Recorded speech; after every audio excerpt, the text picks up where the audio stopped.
Hey everybody, Django here. Welcome back to Beyond the Horizon. This is episode 4. And in this series, we're going through getting started in many different ways with the different mods, checking them out, talking about some of the unique things to this really great mod pack.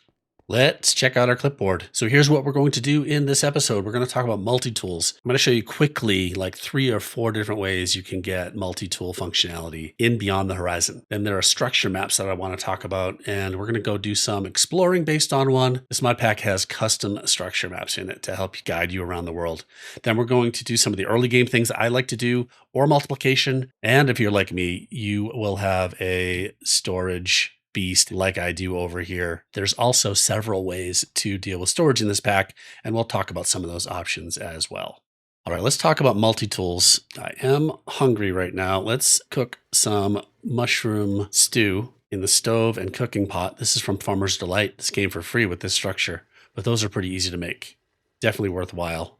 All right, we have several multi-tool options in this pack. Let's grab all of these tools that I have here, used and unused, and talk about that. We did look at this builder's wand, I think, in an earlier episode. And if we hit the Y key on the builder's wand, it does so many different things. You can vein mine, make tunnels, place, destroy blocks. It's a really powerful tool, but it also acts as a multi-tool. If you click that tools button, you can put multiple tools in it, and it will automatically use that tool on whatever it can. And if I use it here, I'm going to destroy my base. Okay, we've got some company out here. So the builder's wand is a good way to get some multi-tool functionality. Then Tetra is another option. We looked at Tetra before, but you can actually make Tetra tools like this. If I put a pickaxe in here, tools have 2 heads on them. So this is just an iron pickaxe. It has an iron pick on both heads. I can change it to a pickaxe on one side and add an axe or an adze or a hammer or a claw or a hoe. And these different tools can mine and do different things. So if I put an adze on the second head of a pickaxe, it turns it into a mattock, which is pickaxe on one side, and an adze does both wood and dirt. So there's a multi-tool right there. This is pickaxe, shovel, and axe all in one tool. We also have Paxels. So if I have this iron Paxel, let's get those tools out of the diamond wand here. And let's make a Paxel out of these 3 tools. Now this Paxel is all 3 of those things. So these are basically the same items. Tetra's cool because you can just repair this right in the Tetra workbench with some iron, sticks, upgrade it. Becomes a really powerful tool. If you continue to use the mattock, it will allow you to upgrade it. So you can see, for example, my diamond pickaxe, because I've used it so much, has mine efficiency, speed, durability. It's a pretty powerful pickaxe by now. Finally, in my backpack, I have added a advanced tool swapper upgrade. The tool swapper will swap a tool that is in your hand with whatever you left click on to do that functionality. So let's clean up my inventory just a little bit here. These things away, and we'll go try some of these things out. Notice in my backpack, I've got my scythe, I've got an axe, shovel. So if we go outside here, it's at nighttime, let's sleep first. So if I'm holding, for example, this diamond pickaxe, whatever I left click on, if it needs another tool and it's in my backpack, it will get swapped out automatically. Let's go take on these guys. They left. All right, well, let's just go do some mining and digging. Okay, so if I take my pickaxe and I try to dig some dirt, I left clicked and it switched to the shovel. Likewise, if I click on a tree with a shovel, it'll switch automatically to the axe that I had in my backpack. Likewise, I can use this iron Paxel to chop the tree, and I can use this mattock. They're all axes. The mattock works on dirt. Oh, it swapped the mattock out of my backpack. I can turn this off. Let's just do that quickly here. Because the mattock will also dig dirt, and the Paxel will dig dirt. And of course, if I had that builder's wand with a shovel in it, I could dig dirt with that as well, and do vein mining, or directional mining, or make tunnels. Lots of different multi-tool options. All right, check. Let's take a look at these maps. I've been around and collecting many of them. There are lots of maps that are custom to this mod pack. And the idea is that you find a structure, it's got a map in it, it'll take you to the next structure. There's actually some stuff in the quest book about this Trails to Riches. So you can find maps to some Eidolon structures. There's a map to some graveyard stuff. There's nether maps and many more. This will, I'm sure, be expanded on as the pack gets developed more, but we've got some maps already. We visited this battlegrounds where there was a kind of broken nether portal and aether portal. This is an aether map. This is a nether map. And there's also maps that show you the locations of the different eyes that you need to open the end portal. So that's helpful too. A couple more. Here's a map to another hangar, which I just came across this one. I didn't need a map for it. Old Eye, Rogue Eye. This one though, the Ruins of the Dire, which is a structure that I have not been to yet. It is custom to this pack. And so if we right click on it, it's going to search for location. Let's go find it. Now, on our way, we need to find some Menril Trees to make some of these Integrated Dynamics things. But Integrated Dynamics will let us do ore multiplication, and with integrated tunnels, we can connect chests together and have a storage terminal. And again, these are all just kind of mineral that we need. And we get mineral from a mineral tree. So while we're out, we'll search for some mineral trees and let's go find this structure. All right, we're heading off to the northwest. I went the wrong way, but I did find a mineral tree. So things happen for a reason, maybe. All right, let's chop down this mineral tree. The rat inside my gyrodyne keeps it from shutting off. That's great. So we hit the tree with our gold scythe. It switches to an axe automatically, thanks to our backpack upgrade. Our magnet picked up the sapling, some crystallized mineral, and mineral berries. So with 2 saplings, we can go grow our own, and that will take care of that. Rat's kind of like baby driver. Keeps the motor running. Take off quickly. Our white dot on the map is getting bigger. That means we're getting closer. Oh, here we are. You can see the map opening up here. Where is it? It's just like right down here. Here it is. There's also a Valhelsia structure over here. That's going to have a spawner in it. Okay, this is a pretty cool spot. Let's see if this thing is looted. Let's hope not.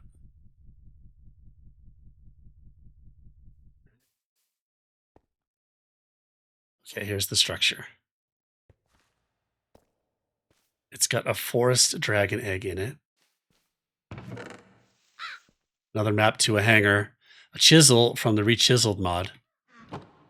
You can see the egg has these effects on it. That means it's hatching. It might take 1, it might take 24 in-game hours for this thing to hatch. But when it does, we're going to have a dragon. What else have we got in here? An ME crafting terminal. It has a smoked dragon leg, roasted dragon meat in here. What happened here? That's terrible. Who is this? Poking a quill. If you're reading this, the dragon got the best of me. I leave my gadgets in your capable hands. Direwolf20 signing off. P.S. I've heard dragons like fish. This is Dire? Once this egg hatches, it'll be a dragon, and we'll need to feed it fish to tame it. It's from the dragon mounts. In case this dragon hatches while we're here, let's do this. I have some string. Okay, good. Let's make a fishing rod. Let's catch some fish while we're waiting for this dragon to hatch. Every map that is custom to this mod pack is available in the fishing loot tables. So if you're looking for some new maps, there's like, I don't know, 20 of them.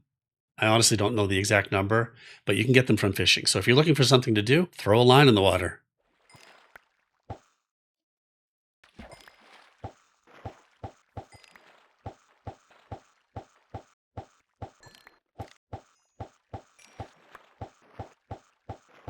Oh no, it's a blood moon. That means we can't sleep this night away, and there will be mobs. All right, we'll just keep fishing, I guess. The egg hasn't hatched yet. All right, it is still the blood moon, but look at that. The egg has hatched. Where is it? Here's what we got from fishing, by the way. This is our full list of loot. We've got a map to the battlegrounds and a hangar, as well as a Pathfinder's quill to find an archwood forest, some squid, and a bunch of fish. Let's go tame this dragon. There it is. Okay, let's get rid of this zombie first.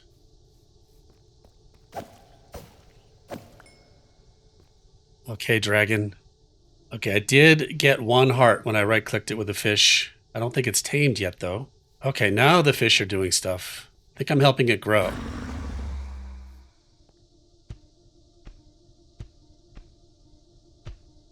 Okay, yeah, I'm helping it grow. Yes, all right. The fish are knocking down the growth time. And I am running out of fish. Let's see, I do have some salmon. The blood moon set, finally. I think it needed to grow up a little bit before I could feed it. Oh, look how big this dragon's getting. I don't know if I've tamed it yet. I did get some hearts once when I fed it. Is it going to follow me now? Let's see. It seems to be following me.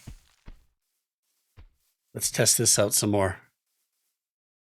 All right, I think this is my friend. Okay, this is now a fully grown forest dragon.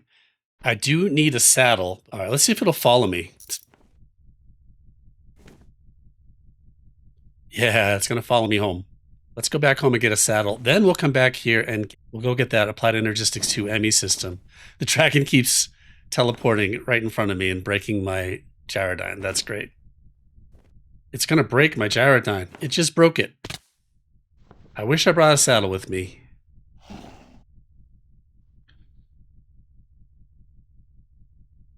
Try to keep up, pal.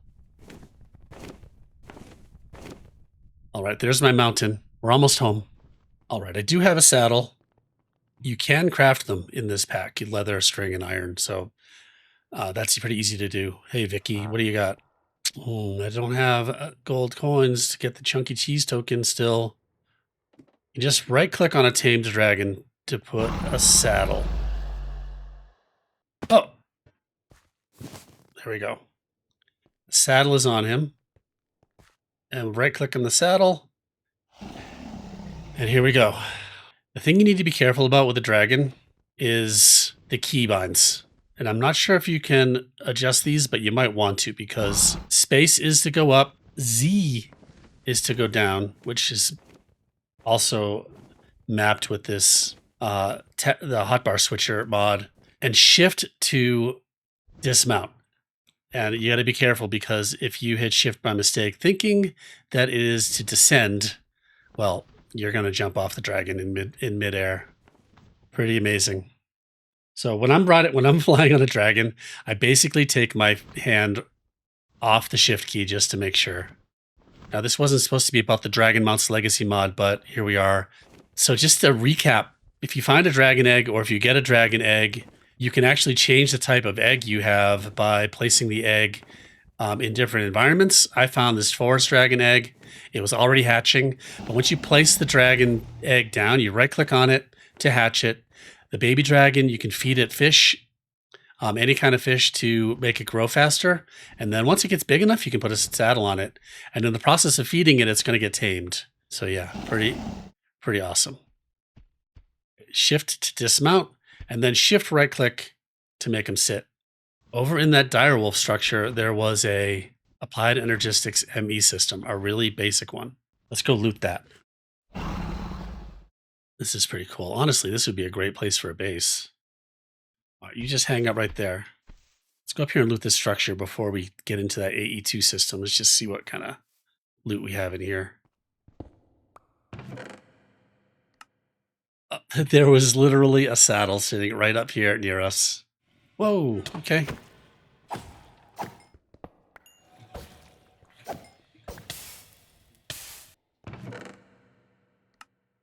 There's that. Now let's go loot the rest of this dire wolf structure. There's a couple things here. First of all is this really simple ME system.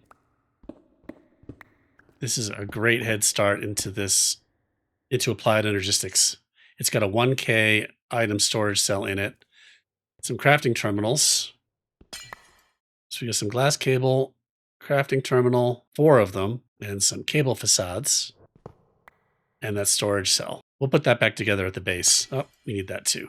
Let's make sure we're not missing anything else in here. So there's some gravel in here. And here's a trick for the structures in this mod pack. Check them for being suspicious gravel. This one might not have any in it because it was added relatively recently to the mod pack. But just check all the gravel in these structures because they might be suspicious gravel. And it's not going to be named suspicious gravel. That was modified just to make it hidden. All right, well, I won't spoil it for you, but definitely do dig around in these structures. There's hidden loot. All right, let's head back and do some cool stuff back at the base. What is this? So much to see. That's for another time. That's my mountain right there. That is not far from home. Wells. Look at this geode poking out of the cliff.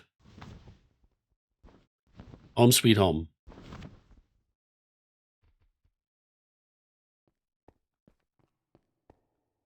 Next, let's take a quick look at ore multiplying with the squeezer. This is an integrated dynamics machine. We make a squeezer. We just need some sticks and a block of iron and some planks and some iron. There we go. There is a squeezer. And let's make a drying basin while we're at it. Just the regular version of it. Some black dye. We've got some charcoal. Some black dye, drying basin. There we go. Let's put this outside. Do this over here.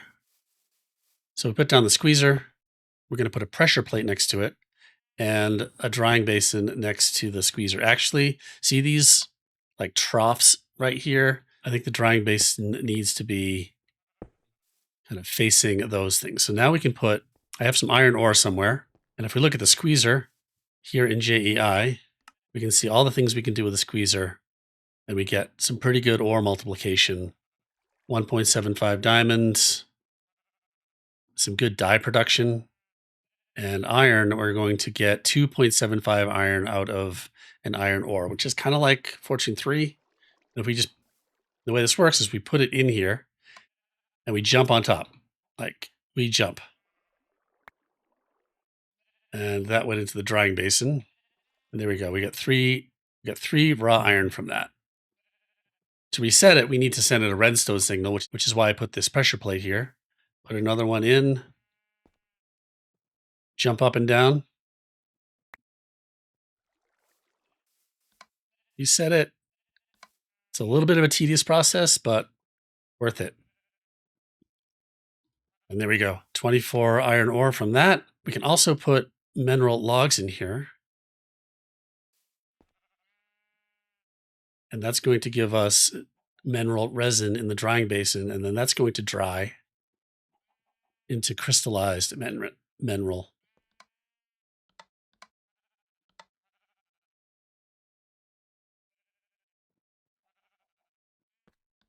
We just keep up this process, grab the dried mineral out, crystallized mineral out, fill it up with more mineral resin.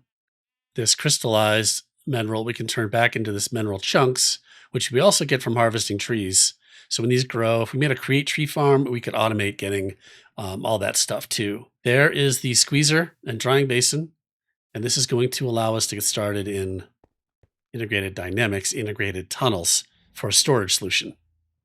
All right, let's take a look at the clipboard. We have covered ore multiplying. And next, we're going to take a look at a couple of the storage options. One is Applied Energistics. We'll just set that machine up that we stole from Direwolf 20. And we'll also set up some Integrated Dynamics storage. I have been doing a little bit of work around the base here, and I did want to show you a couple of more things. Speaking of ore multiplying, I made a mechanical squeezer because I just happen to have solar power for free in this hangar. I ran another low voltage wire down here to this connector, this low voltage wire connector that's from Immersive Engineering. That's how you connect power to any device.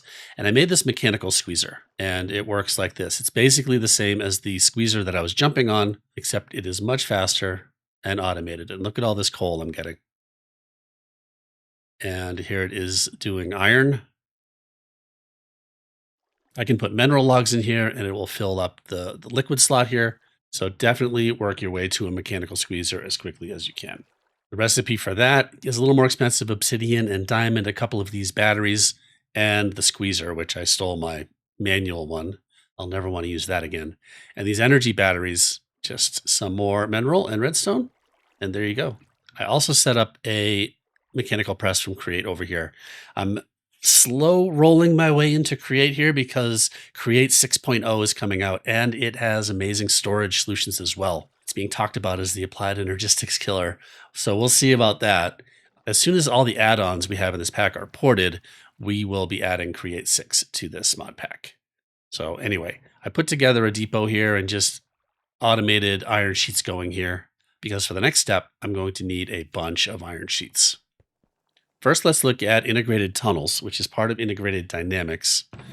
And we'll use this wrench, this item interface, and a storage terminal, and these logic cables. To make those, I had to make some of these variable cards, variable input transformers, variable output transformers. There's a whole lot of crafting involved here. So let me just review it quickly. To make a storage terminal, see, we need this Menril glass. This is worth mentioning. If you put glass into the drying basin and then squeeze the mineral log into that, like we did to make the crystallized mineral, when that liquid goes over the glass, it will harden into this mineral glass. So that's kind of the one thing that's a little bit different. Everything else is just regular crafting. The display panel needs these light panels and mineral berries and transformers. And these are just more of the same stuff. This variable card, crystallized mineral paper, you get 24 of them. So you get a whole bunch from just those ingredients. And again, the only thing that's really different is that mineral glass. You just put any kind of glass into mineral resin in a drying basin, and it will just, in 10 seconds, turn into mineral glass. So you can take these item interfaces and put them on any storage like this. Every storage device needs an interface, and then we can connect logic cables to these to connect them together and put the storage terminal on it, just like that. Right click, we've got item crafting and item storage. So this is all of the things that are in these 4 chests right here. So if you have a giant bank of chests, you can put these item connectors and logic cables on them. It's really amazing. Early game storage terminals. You can see I've got a whole bunch of slots. These are just all the slots that are available in these chests. And now there's an interface for it. Okay, let's break these because we can do better. So with the wrench, just shift right click on things. If that doesn't work, just keep in mind, it doesn't work if you have a torch in your offhand. And you can see all these item interfaces don't stack because they have data in them. We can just run them through a crafting grid, and then they will stack. Now I've made a bunch of create item vaults that I'm going to use for my bulk storage. Those are easy to make. That's why I made those iron sheets, just a barrel and 2 sheets. You get 1 item vault. I'm going to set up my storage, at least temporarily, right out here. And these vaults are really cool. They stack up together, and then you right click and it expands it. So there's all 12 of those vaults, and we can just simply put an item interface, then a logic cable, and a terminal on that. And now we have direct access to this create item vault. If you're just using create, you can't get at item vault contents without pulling it out with a funnel. This is a great way to get into your create vaults. Finally, let's just set up our ME system that we stole from Direwolf, and let's put that right over here. So an ME drive, and this is the way it was set up in the Direwolf house. These facades let you cover up cables and things, which is pretty cool, but it's still acting as a cable. We can put this terminal right on here. And then it just needs some power. Let's put the resonance generator right here. And then we put the storage cell in here. Now a storage cell, this 1K storage cell does not hold very many things. It's the storage cell major limiting factors is the number of types that you can store. You can see here I have 2 of 63 types. Those types are like chest slots. So just like you can only put 27 types of things, that stack up into a chest. It's the same with a storage cell. There's 63 slots. And I'm using 17 of the 1024 bytes. Those don't translate directly to item counts. I'm not sure exactly how data bytes are taken up. But here we have the dragon leg and the roasted dragon meat that we took from Direwolf. We could just put more stuff in here, just like that.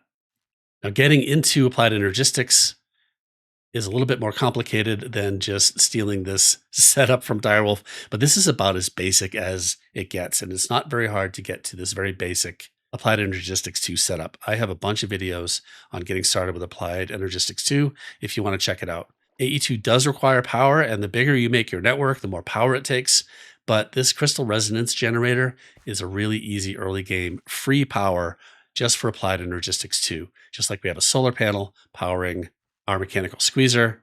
Now, just like we connected, you're in the way. Just like we connected the Integrated Dynamics terminal to this vault with an item interface, we can get a storage bus for Applied Energistics 2 and connect that to any storage in the same way. So we could just run a storage bus onto this item vault, and we'd be able to access the contents of the vault from our crafting terminal here. Likewise, if you have a bunch of storage drawers, you just put a storage controller down, and you can connect the item interface or a storage bus to a storage controller and have access to all of the storage drawers connected to that controller. Some pretty cool storage solutions in here. And Create 6 promises to bring a whole new storage mechanic to the game as well. Can't wait to get started with that. And I think that'll do it for this episode. Get lost, Lawanda. We tamed our storage monster, and we also tamed an actual monster. Got some ore doubling done. I wanted to show you some of the different storage options we have in this pack. There's even more of them. Ars Nouveau and Botania also have storage drawers. There's all kinds of storage options in Beyond the Horizon. Let me know in the comments what your favorite one is, and we will see what Create 6 brings. Thanks for watching. We'll see you next time. I appreciate you.